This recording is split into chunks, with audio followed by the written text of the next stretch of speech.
Hi all, welcome to the Salesforce Ultimate Guide channel.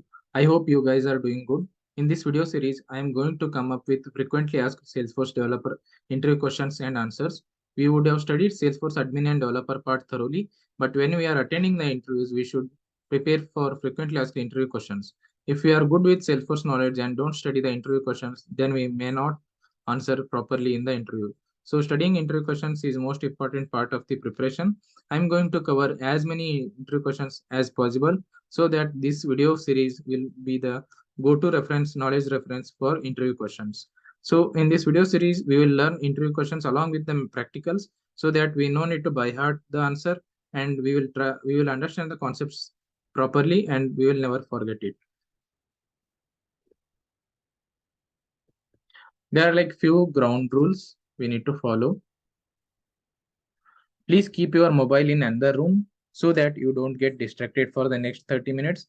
Please watch this video on laptop and practice along and don't stop until you finish the video so that you will get the satisfaction after finishing the video that you completed X training X number of interview questions. Our ability to focus is limited, so leave all other thoughts or unfinished tasks behind and concentrate on the video so you can grasp everything. Cracking interview becomes easy with attending more interviews and studying back all the interview questions that were asked in the previous interview. I would suggest at least attending 10 interviews will help you to get selected and get the offer, and don't get demotivated after just attending 2 to 3 interviews, because that is the process we have to undergo to get the job, and it's normal and it is with everybody the same will happen. Revising interview questions frequently helps to get more offers and get the good package. Yeah. So we will start with our session.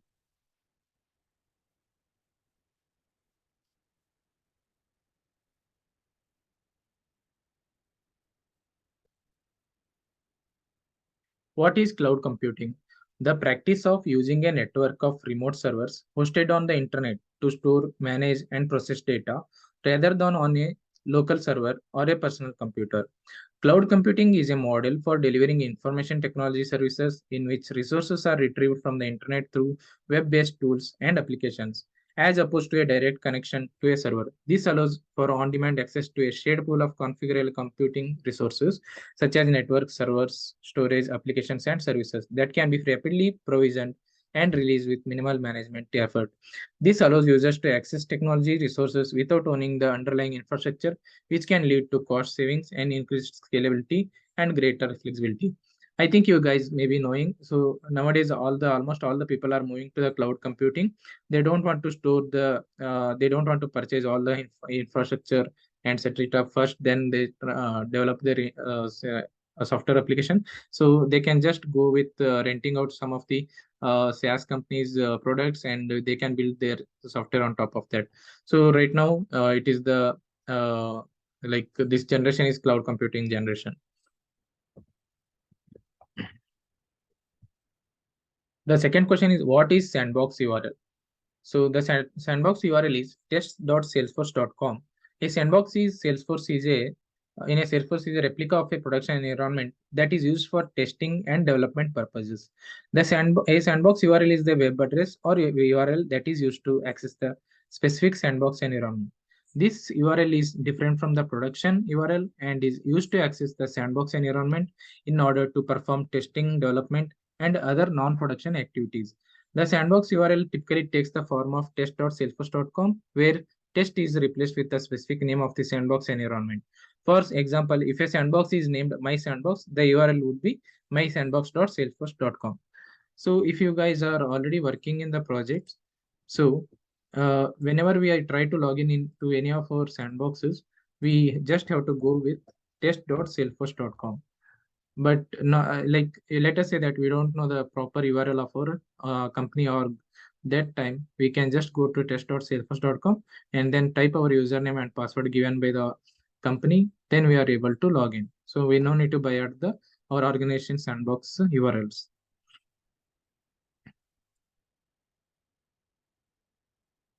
Next, the third question is, what is production URL? Login.salesforce.com.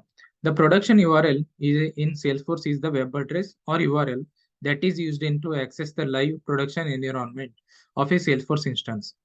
This is the URL that is used by the end users to access the Salesforce application and perform their day-to-day tasks. The production URL typically takes the form of https login salesforce.com or yourdomain.my.salesforce.com, where your domain should be replaced by the domain name of your company. This URL is used for the purpose of accessing the live data, live environment, and live functionality of Salesforce. Users use this environment for real-time work, and it is the most critical environment in Salesforce. So whatever we develop and deploy it to production, no? So to access that particular production environment, we have to go with login.salesforce.com.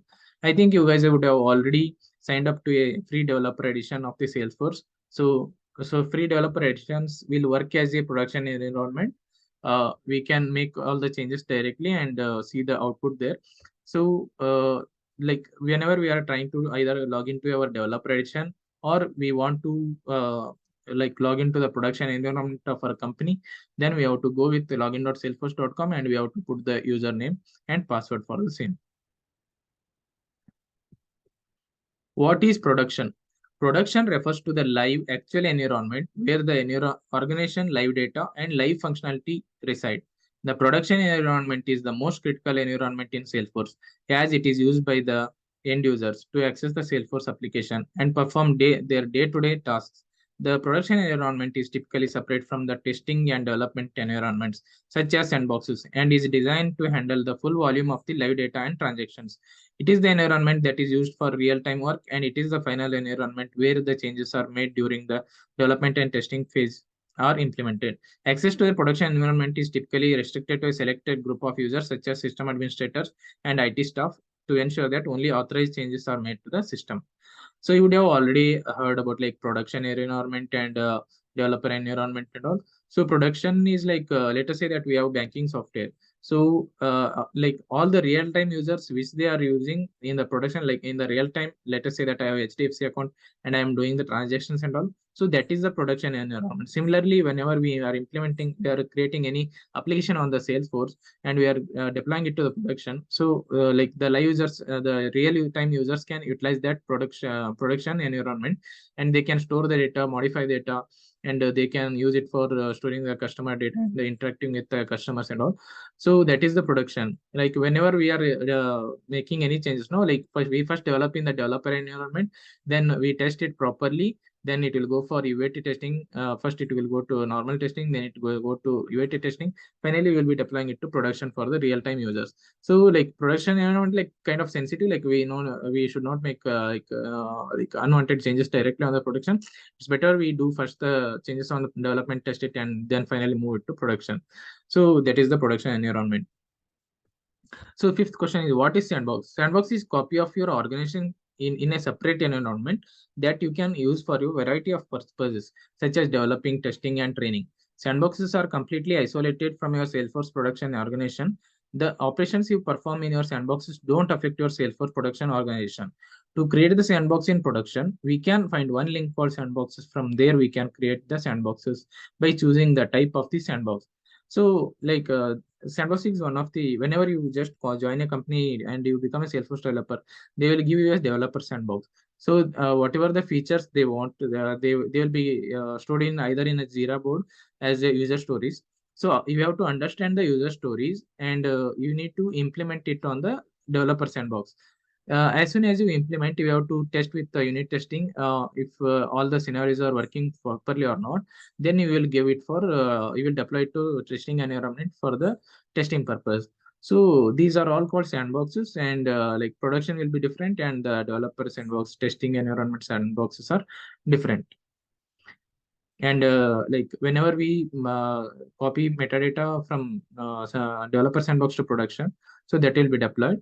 Again, if there are like latest changes on the productions, we can fetch them and store in our developer sandbox. What are the types of sandboxes? Developer sandbox, developer pro sandbox, partial data sandbox, full copy sandbox. This is one of the major intro question. Most of the intro questions this will be covered. It is the developer sandbox, developer pro sandbox, partial data sandbox, and full copy sandbox. Then they will be asking what is the developer sandbox. Can you tell more on that? It copies only configuration changes from production. It won't copy real-time data. We can test the configuration changes with sample data. Sample data limit size is 200 MB. Refresh time interval is 1 day. If we refresh the sandbox, all the contents will be replaced with production content or metadata. So the main difference is in developer sandbox, we won't be getting the real-time data, and its limits data limit is only 200 MB, and it can be refreshed every 1 day. And if we refresh the sandbox, whatever the metadata changes are there on the production, we will get it as it is in our developer sandbox. Then we will go for what is developer pro sandbox. It copy only configuration changes from production. It won't copy real-time data. We can test the configuration changes with sample data. Sample data limit is 1 GB. Refresh time interval is 1 day. If we refresh the sandbox, all the contents will be replaced with production content or metadata. So the difference between developer and developer pro sandbox is the sample data limit is 200 MB. Here we can store it up to 1 GB. So this is the difference between developer and developer pro. Then the third one is what is partial copy sandbox. It copy only configuration changes from production, so copy certain amount of real-time data as well. Real-time data limit size is 5 GB. For each table, it can copy maximum of 10K records. Refresh time interval is 5 days. So whenever we want to test with real-time data as well, so we can just fetch some of the production data up to within 10K records, and we can just try to test some of the functionalities. So partial copy sandbox will be more helpful in that, and real-time data limit is 5 GB. The fourth question is what is the full copy sandbox? It is the exact replica of the production, copy both configuration and entire real-time data from the production. Refresh time interval is 29 days. So full copy sandbox is the topmost sandbox. Whatever is the production present in the production, we can get it directly exact copy in the full copy sandbox, and it can be refreshed only once in 29 days. So we have to do it by planning, then only we have to refresh it. So again, next 20 days you will not be able to refresh it. What is track field history? While creating the object, we can enable track field history. If we enable track field history, user can see set history tracking button under custom fields and relationships section. By clicking on set history tracking button, we can enable tracking for the fields whichever we want. To see the object history, go to the object record layout and add the name history related list to the layout. Whenever user changes field value from one value to another value, it will show the history of the field in account history related list. So track field history will be so much important in our real-time projects. I'll just show you how it works. Let us say that I will go to account object, and we need to track some of the thing uh, who has changed the account name. Let us say that right now I am in USA is one of the name. Then I will change it to I am in UK. So who has done this change, and what was the old value? What is the new value that is changed? To track all this, we have to use the track field history. So that we can see it in the account history section. So here it will be showing at what time, which is the field, what is the old value. So this was the old value, and this is the new value. Who has changed it? All this can be seen. So let us say that I just remove it and I make it in Ukraine. So and immediately that will get changed over there. So it again we can see the change in the account history. So this can be achieved by going to the object. Okay, for the other custom fields, there will be option like track field history. This will be enabled. Then we have the option like we go to page layouts,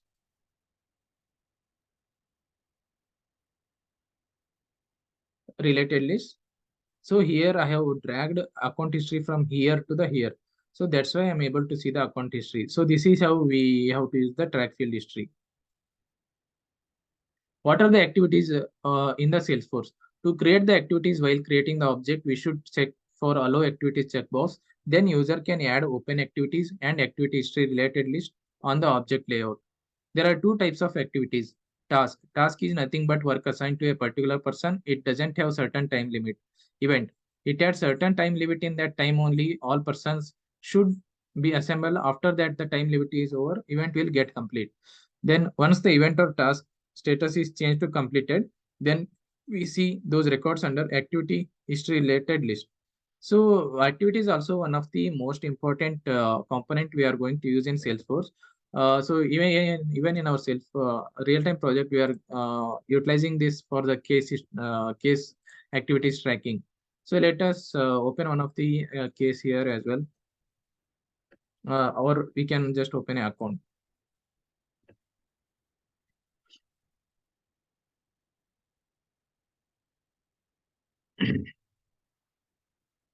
Accounts. If I open any of the account, on the right side I can see activities and chatter. So this is enabled when we are creating any of the object.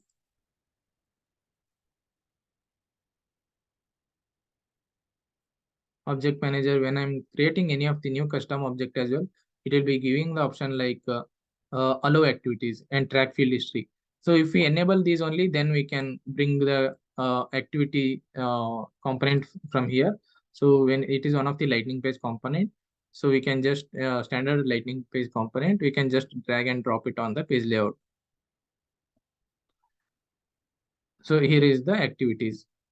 Okay, so this is how we can use the activities, and the activities will be so much helpful to track about the emails, calls. So here we can see new task, log a call, new event, and email. So this will be so much helpful when we are like doing any email communication related to this particular account, and I want to call a person related to this particular account.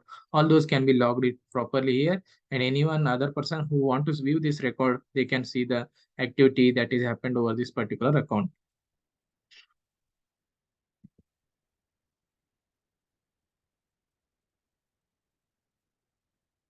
How to rename the tab? Tab name will be decided based on the plural label of the custom object. To rename, go to the corresponding object details page and rename the plural label. So tab is like, let us say that account is in tab. I have created one of the student details object as well. So right now the student detail SSS, like this is a wrong tab name. So if I want to change this, right, I can just go to edit object. Within the details, click on edit. The plural label is student details. Then I can modify it as per the proper thing, student details. Then if we reload this, you will get a proper tab name. How to display multiple columns after clicking on the tab? Clicking on the tab, uh, which should be related to any of the custom standard object. Click on the gear icon, select fields to display. Move the needed fields from available fields to visible fields. Click on save. User should be able to see multiple columns. Click on setup, create object, select the corresponding object link. Under search layout section, click on edit, which should be left to object tab. Move the needed fields from available fields to selected fields. Click on save. User should be able to see multiple columns. So let us say right now we are seeing the student details here. If I want to add some more fields, right now I can see student ID, student name, and fee amount. This is recently viewed, but I have created one more I-free student. If I want to add some more fields, no, I can click on this gear icon and come to the select fields to display. Then I can check the student email as well here, as well as student name here, and click on save. So then I can see the record detail easily on the list view rather than going to that particular record and checking. But if I want to add the same thing to the recently viewed, we just need to go to the object manager,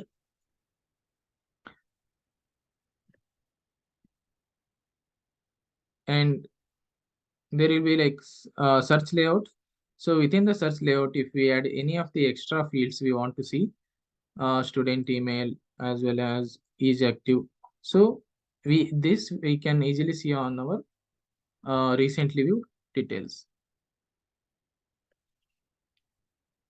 Recently viewed list view. Yeah, now like earlier we had only three columns. Now we can see five columns. What is the difference between is blank and is null? Is null works only for number data type fields. If we don't populate with the value for the number fields, it will return true. It won't support text data type fields because text fields never becomes null, and each blank supports both number as text data types. So this will also be one of the major important interview questions. What is the dependent pick list? In some scenarios, we should be able to control one of the field from another field. For example, if we select country as US, it should, then city should display US, only US states. Then state should display only US states. We can use checkbox data type fields also while creating dependent pick list. We can use multi-select data type fields also while creating dependent pick list. Multi-select data type field should be always dependent field. So this is also one of the major important component we use like pick lists and all. Let us say that I just open the student details. I have this country and states. So whenever I select the country, India or USA or UK, so only those particular states should be displayed. So that we can directly achieve by going to the object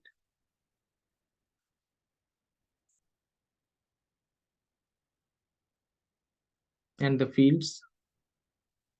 Here we have field dependencies. Create a new field dependency.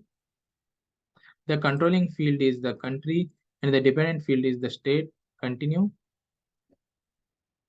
So for India, we have Karnataka, Andhra Pradesh, and Tamil Nadu states. USA, we have Washington and Texas, and then California. For UK, we have England and Scotland. And then we can click on include values and click on save it.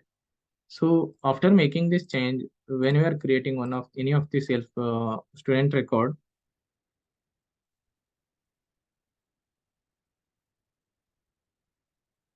if we selected USA, then only USA related states will appear. If we select UK, only UK related states will appear. So these are like, this is the controlling field and this is the dependent field. Then what is the architecture of the Salesforce? MEC architecture, model view controller. Like most of the programming languages and almost everyone follow the MEC architecture. So view, it is the user interface, apps, tabs, page layouts, view of pages, fields, and record types. Controller, business logic, save, edit, new, cancel, and delete. Upon click on this button, Salesforce executes the some logic from controller. Model, it is the database which stores the schema, apps, tabs, sales objects, fields, apex classes, user for page, etc. And instances, the records. In the database, like we store almost all the records, and we also store the data about the data, that is metadata. So we follow, Salesforce also follows MEC architecture. What is the difference between 15-digit and 18-digit ID in Salesforce? So this is one of the important interview questions. Normally, when a Salesforce user pulls the ID from a record through the interface on any object, they get 15-digit by ID by design. So if you created a report on leads, contacts, or any custom object, add the ID field through the interface, it will look something like this one. However, if you were to access the same Salesforce account ID via an API or tool like this, from Apex Data Loader and Workbench, it will look like this. 15-digit ID is case sensitive, and 15-digit ID is what will be perceived from the user within the user interface. 18-digit ID is case insensitive and the best used for mapping data outside case Salesforce. So the 15-digit and 18-digit ID difference we should be knowing. So 15-digit is ID case sensitive, and 18-digit is case insensitive. And so this is the one of the important questions. What is record type? For an object based on the record type, we can show different fields and different pick list values by assigning different page layouts for the record types and profiles. After creating a record type on the record type detail page, user can see all the pick list data type field values. User can edit the pick list and decide which values should display for this particular record type. So, this is also one of the major important interview question. Record, we should be having proper knowledge about the record types. So, let us say that we have two different profiles in our organization, and for each of the profiles, we want to show different page layouts. So that we can be achieved by using two different record types. So, like let us say that we have student detail object. So, I created here two two record types here. First, I have created two page layouts. If I go to page layouts, I have student details, small layout, student details, layouts. And then I have created two and the record types as well, student details full view and student details quick view. When we click on full view, we have the option for pick lists available for editing. So let us say that full view, I just want to show only two countries. So then I can control it from here. So, so this is more useful for the record types creation. So if we go now, if I try to create any of the student details, I'll give student details full view and student details quick view.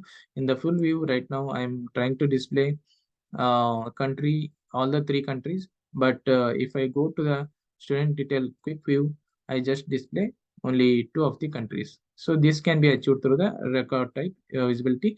And if we want to show how many fields we want to show based on the page layouts, we can control it. What is the difference between detail page and edit page? Whenever user try to create a new record or edit an existing record, user can input the values for the fields. This page is nothing but the edit page. After creating a new record or editing an existing record, user can see the information of the record page. This page is nothing but the detail page. So I think you guys may be already aware. So if you click on this and go to this is the edit or the create page. Whenever we open this record, so this is the detail page. So I think we have covered like 20 important interview questions. I will be continuing, I will be coming up with more interview questions and detailed answers and practical scenarios. So that will be very much helpful for us to prepare for the Salesforce developer interview questions. And we can attempt the interviews with more confidence. So that's all for this particular video. I hope if you guys have liked, please like and comment on this video and share with your friends. I'll come up with some more video series, so that will be helpful for the preparation. Thank you so much.